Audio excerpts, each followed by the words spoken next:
కాకా నమస్తే, మీ పేరు? సుబ్బారెడ్డి. సుబ్బారెడ్డి. ఎలక్షన్లు వచ్చినాయి, మరి ఎవరు గెలుస్తారు? జగనే. జగనే. ఎందుకు? ఎందుకంటే చేసే పనులు బట్టి ఏ పనులు చేసిండు? ఏ సంక్షేమ పథకాలు మీకేమన్నా చేసిందా? మీకేమన్నా పథకాలు చేసిందా? నాకు వచ్చినా రాకపోయినా అందరికి వస్తున్నాయి. అది అందరి గురించి ఓకే పెద్ద మనిషి, ఇప్పుడు రాష్ట్రంలో అందరికి వస్తున్నాయి ఓకే, మీకేమన్నా పథకాలు వచ్చినాయా? మరి అంటే ఐటీ కార్డులు ఉన్నాయి, ఐటీ కార్డు. అందువల్ల రావు. ఎందుకు వచ్చేది ఇదే పావలా స్టారు, పావలాతోటే పోయింది 24 సీట్లతోటి. అప్పుడే పోయినట్టు లెక్క. పవన్ కళ్యాణ్ మన గురించి మాట్లాడుతున్నారు. పవన్ కళ్యాణ్ సీట్ల ఇంకేం లేదు, టీడీపీ జనసేన పొత్తులో భాగంగా అధికారంలోకి వస్తున్నాం మేము.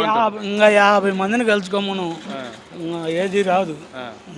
50 మంది కలిసినా కదా రాదు, అధికారంలోకి రాదంటారా? రాదు, మర్చిపోయి కూడా రాదు. అది జగన్కి ఓట్లు వేయడానికి గల కారణాలు ఏంది? ఎందుకు జగన్? పథకాలు వస్తున్నాయి కదా అన్ని ఇళ్ళకి, అందువల్ల. ఇక్కడ లోకల్గా చూసుకుంటే గద్దె రామాయణ గారు మళ్ళీ గెలుస్తామంటున్నారు. ఏమీ ఉండదు, అవినాష్ గారు గెలుస్తారు. జగన్ గురించైనా ఇటేస్తారు. అది లోకల్ లీడర్లు కాకపోయినా పైన జగన్ గురించైనా ఇటేస్తారు. అది 4 సీట్లతోటే పోయింది పావలా స్టారు. అప్పుడు దాకా 2-3 అన్న వస్తాయి అనుకోను, అవి కూడా రావు. జనసేన ఇప్పుడు ఏ సీట్లు గెలవదంటారా? ఏం మాట్లాడే పనే లేదు. ఎందుకు? ఎందుకంటే ఈయన్ని చూసి ఏముంది, 10 కోట్లు ఇస్తే నీ పక్కే వస్తాడు, మీ విలేకరుల పక్కే వస్తాడు. అటే చంద్రబాబు కల్లే ఉండడు. ఒక 10 కోట్లు ఇస్తే మళ్ళీ మీ కల్లే వస్తాడు. చంద్రబాబు నాయుడు గారు ఇప్పుడు పవన్ కళ్యాణ్కి డబ్బులు ఇచ్చారు. మరి డబ్బులు ఇవ్వబట్టే వాడు కాళ్ళు పట్టుకుంటుండు. లేకపోతే ఈ ముండకి 24 సీట్లు ఇటుమైంది. జనాన్ని పెట్టుకొని ఒక 50 సీట్లు, ఒక 100 సీట్లు డిమాండ్ చేయకుండా వాడు డబ్బులు ఇవ్వబట్టే ఆ ముండ కాళ్ళు పట్టుకొని వాడు పక్క ఉంటుండు. అది లేదంటే 24 సీట్లు ఏంది ఈ ముండకి? సగం కాకపోయినా 30 ఒక 40 పైసలంతా ఉండాలిగా. అది అంటే ఇంకా సీట్లు ఉన్నాయి కదా, సీట్లో భాగంగా ఇంకా ఏముండదు.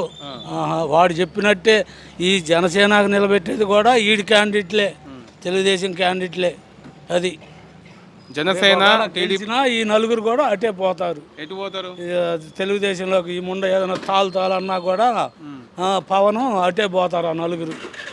అది టీడీపీ జనసేన పొత్తులో భాగంగా అధికారంలోకి రాదంటారు. అస్సలు మర్చిపోయి కూడా రాదు, మర్చిపోయి కూడా రాదు. ఈ జనసేనలో నిలబడ్డోళ్ళు కూడా 4-3 తెలుగుదేశంలోకే పోతారు. వీడు తలగా ఇదిలు ఇచ్చినా కూడా. అది వీడు ఇది లేకుండా వాడు కాళ్ళు పట్టుకుంటా ఉండడు ఇప్పుడు. అది సంగతి. పవన్ కళ్యాణ్ చంద్రబాబు అధికారంలోకి రారు, మర్చిపోయి కూడా రారు. మళ్ళీ జగనే.